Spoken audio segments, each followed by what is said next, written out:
It was Darren's idea. To do something crazy, something none of us would have thought of doing before going to college. He wanted us to do one last experience, something that we would be able to remember for the rest of our lives. And he wasn't wrong. I'll never forget it. Well, how could I? I'll never forget what happened in Shakespeare's cave. Let's go back. It was in August, and we still had about 3 weeks of summer to enjoy before we'd have to trade our car rides through town for bus rides to school. We were young, too, just full of hormones and bravado, the kind that had us speaking to girls way above our level once we had a lager or two. We were stupid, overgrown teenagers with too much energy to spend, and parents with enough money to send us flying anywhere. And so we decided we were going to leave the boring lands of Arizona and fly all the way up to the UK for a lifetime friends trip to Shakespeare's cave. Before Darren talked to me and Nissan about it, I didn't even know that particular cave existed. Darren was excited too. He showed us the official websites, and the kinds of things that we would be able to do and explore, and of course, the girls. Before he even introduced the idea of a trip to the UK, I'm sure he had already planned where we were going to drink and have fun on every summer night we were to spend there. I admired his dedication, and I guess Nissan and I got reeled in by his enthusiasm. We all kissed our flames of the moment goodbye for the trip, promised not to be naughty, and flew all the way over there with only one idea in mind. Doing all the things boys want to do when they're far away from home and supervision. And let me tell you, it was a good plan too. We loved the idea of getting crazy in another country. Loved to think that now we could be anyone we wanted. Not that we were not comfortable with who we were, far from that, but we had the confidence of youth backing us. And things were assuredly going to get messy at some point. We expected it. We actually wanted it to. We just didn't really expect the kind of messy that we received. Our visit of the Shakespeare's cave was set on a Thursday, and since we chose a 7 days trip from Saturday to Friday, it was probably going to be the last activity we were going to do. It was supposed to be the apex of our visit to the UK, and we all agreed it would be best to keep it for last. And after all, we were avid cavers, and we were looking forward to caving in that particular cave. When we arrived, we called the local caving group that was familiar with the cave, and they offered to take us in and provide us with the necessary gear. And we chose to schedule it for later in the day. And after that, it would be lights out and we could go back to partying with some beautiful foreign English girls. It was the perfect plan, and none of us saw any flaws in it. When we first arrived in the UK, we were thrilled. Big Ben, London. Wow, it was beautiful.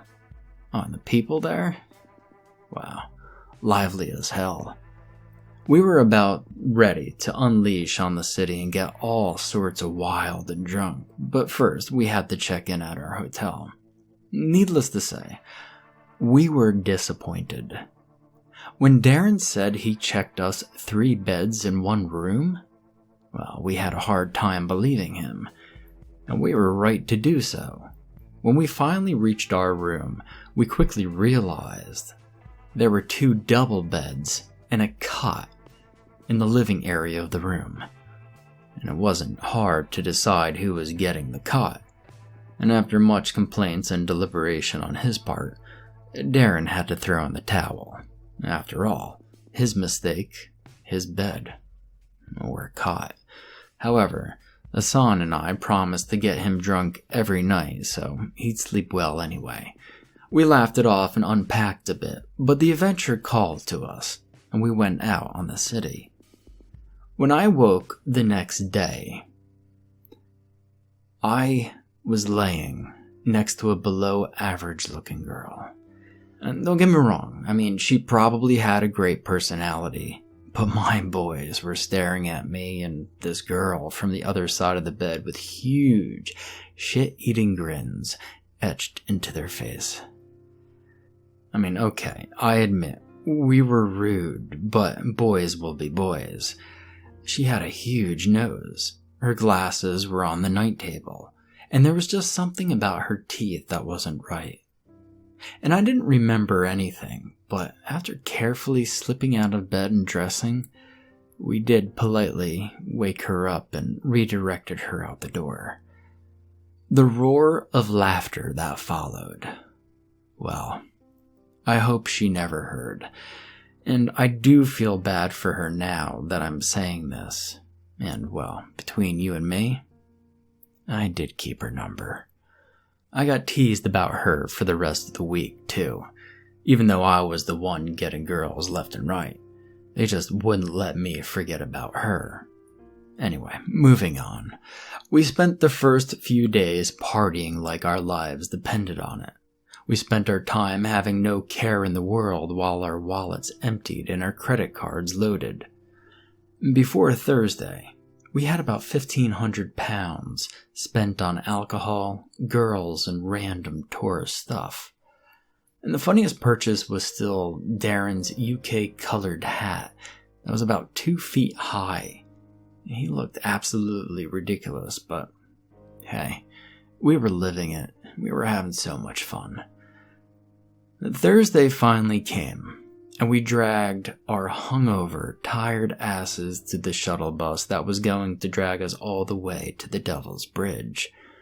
And there was a bit of walk to do after that, but we had some expert caver leading our expedition, so we reached destination without a problem. We were early, about 30 minutes, so we reached into our backpack and sipped a cold one while waiting for it to be our turn to get in.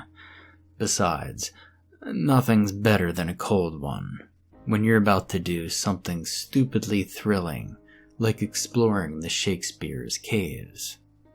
And as we sipped, we listened to a podcast on YouTube talking about the history of the cave and general information about it. We were damn well thrilled when the tour guide told us we could go change into our wetsuit, because it was our turn to go in. Now, I remember asking Hassan if he felt fine. He looked a little bit green in the face. He complained lightly about a stomachache and maybe having too much to drink this week, but said that he was fine. And after a few seconds of Darren's teasing him, it was finally our turn to get into the cave. The entrance was narrow, and let me explain it to you. The cave system is notoriously narrow and wet. And we had to get on our knees, but it didn't matter. As soon as we were in, warmth and humidity welcomed us, and the screams of an excited Darren echoed against the formations. It smelled like dirt, fish, rock, and just overall stale water. The smell wasn't pungent or too disagreeable, but it definitely didn't smell all that good. But still, my nose adjusted pretty well, pretty fast. I also remember the way the lights illuminated the cave walls, and how their distorted reflection on the water looked stunning. The caves are beautiful, I thought, even though it's filled with mud and brown stalactites. The water was more tempered than I expected of a cave in the UK as well. Or maybe it was just the wetsuit they provided us that managed to keep us from the coldness of the water. And there were even a couple of signs that said, "Don't disturb the wildlife if possible, and be safe." We wondered, what they meant by that, and if we were going to see some sort of fish or snake or lizards or some sort of strange cave creatures. And already Darren speculated that there were mermaids here, but not the Little Mermaid type. Literal mermaid, only waiting to drag sailors below with ugly fish eyes and scales. And I wondered where he got his imagination from, but San was quick to turn the subject toward me by saying it couldn't be worse than our first night here. Once more, reminding me of my poor choice in women. Well, their laugh resonated, and while it bothered me a little, I ended up laughing too. The first few passages had a lower level of water. It didn't even soak all the way up to our calves. Still, because of that, we managed to see a couple of creatures crawling between rock formations. Darren tried to chase one, pretending it was pink even though we all knew it was impossible. He ended up touching the formations, and we had to pull him away to remind that, well, it was forbidden if possible. We kept advancing through the cave system, sliding between rocks, sloshing in pits of water. As we advanced, we finally reached the first duck. We ended up with water up to our chest and a lot more lighting. The water was getting cold too. The deeper we got into the cave, the colder it was. We splashed some water on each other despite the terrible rank smell of it, and kept moving forward, eyes trained on the rocky walls. From the corner of my eye, I saw Isan, which was last in the row, turning his head around a few times, his light slowly disappearing every once in a while. And I asked if he was fine, and he said he was, but he thought he'd heard something. We all went silent, and we heard some sloshing around.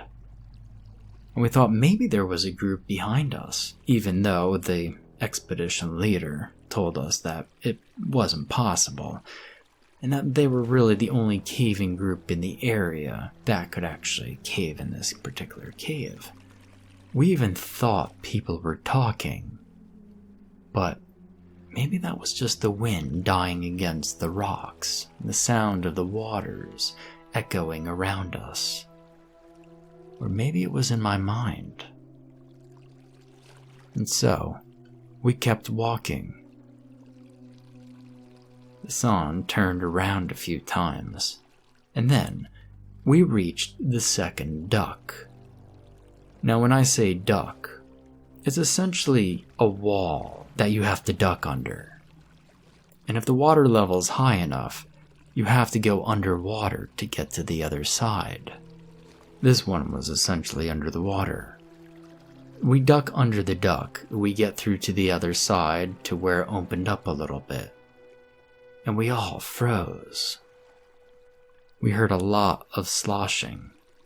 And when we turned around, we wondered if there was something swimming in the water with us. It had to be big to make the noise like that. Like, I don't even know. A giant eel or shark, even though impossible. Even our group leader turned around and looked in the water, as if he were looking for something moving around us. And I felt this feeling of dread in the pit of my stomach, like something terrible was about to happen. And I proposed that we leave. We all agreed, and a second later, a loud splash. Darren and I turned around only to see that San was underwater. We couldn't see him because of how brown the water was, but we could see the water move, and we rushed toward him to give him a hand. But before we could even stretch a hand towards him, the water went still, and he just resurfaced slowly. And in retrospective, we should have noticed how weird that was. This kind of humor was more to Duran than Hassan. In a calm voice, he simply said, I tripped. And to this day, I still remember the chill that ran down the length of my spine, hearing it speak. I stared at Hassan, confused, but it didn't feel like I was actually looking at him. Something was off, but with half the lighting, I couldn't put a finger on it. He looked like he didn't fit his skin anymore. There was also a strange light in his eyes that I don't remember ever noticing before. And after that, we quickly went back the way we came. The tension was thick in the air, and the humidity and warmth of the cave was making us all dizzy. So we just rushed our way out. As we left the cave, we realized how dark it had gotten and how long we had been in there. And of course, we had been warned that if we did take too much time, the shuttle would be gone and we'd have to call for a cab. But unfortunately, all of our cards were nearly maxed, so we just decided to make camp in the forest, not too far, just sleep under the stars. The night wasn't that cold, and with our extra clothes and all, we would be fine. We gave back the wetsuit to the cave expedition leader that we were with, and he eyes up Hassan with a strange curiosity. And we all joked about how he might have thought Hassan was cute, and we laughed, well, except Hassan. He didn't seem to have understood the joke. Brushing it off, Duran and I decided to go find the perfect spot for a camp. And about 10 minutes away from the Shakespeare cave, and without forgetting to put some orange ribbons on branches so we don't lose our way, we found a spot between the trees that were just big enough to allow us to make a fire and make camp. We gave Hassan the job of going to fetch some branches, but he just stood there, looking at us with a confusing expression. Duran and I stand next to each other, and we both stare at him. And we tell him he's been weird since the whole tripping incident in the cave, but he does not reply. Justin? It says my name, and the voice it uses is wrong. It isn't like the usual Hassan. It sounds almost disembodied. And I get creeped out hearing my name being whispered by who's supposed to be my best friend. Hassan started to smile, and even Duran was silent and white in the face. Duran, Mr. Bravado, muscles and a hot temper, was standing next to me, mouth agape as he watched in horror at what happened to Hassan's body. First, his lips stretched so far and wide they split in the middle and the corner, giving him a loose, creepy Glasgow smile. The sclera of his eyes turned black, and his eyes popped out of his skull. The bridge of his nose seemingly disappeared with the other bones of his face. And slowly, the creature that took our friend's body crouched on all four, and it stared at us with hunger in its eyes. Long fingers stretched and closed again in a fist, as it kept staring at us with its bizarre, evil eyes. I barely had the time to whisper "run," and it had leapt at Duran, and I was running in the opposite direction, following the trail of orange ribbons. Screams that were ripped from Duran's lips as the beast tore into him will forever haunt me. I remember them like it was yesterday. The sounds of bones being ground into powder, of blood welling up in Duran's throat, effectively drowning his screams with bubbles. I'll never forget that. But I never stopped running. I ran to the road where the shuttle bus had led us, and ran down that road until a car passed by and they let me in. I was shaking, white, and I threw up in the car. When I told the people in the car my story, they remained completely quiet. And I can't even say what they thought of it, but they led me straight to the police. And I told them everything I knew, that we were camping, who I was with, Duran, 21 years old, his physical description, and even his favorite cartoon. I was in shock. Hassan, 21 too. How he got jealous of all the girls I got. They never did find the bodies of Hassan or Duran. The police held me and questioned me as they poured through the security footage of everywhere we had went on that trip. And they were suspicious that I had taken them into the woods and had murdered them. But after holding me for a few weeks and their investigations not turning up anything, they decided that my friends must have just run off without me. I returned home to Arizona, and after the many inquiries of Hassan and Duran's family about the whereabouts and, of course, a further police investigation, I finally got around to do some research on what it was that we might have seen. And I found the name on the internet of what we saw. And it was called a Fleshgate.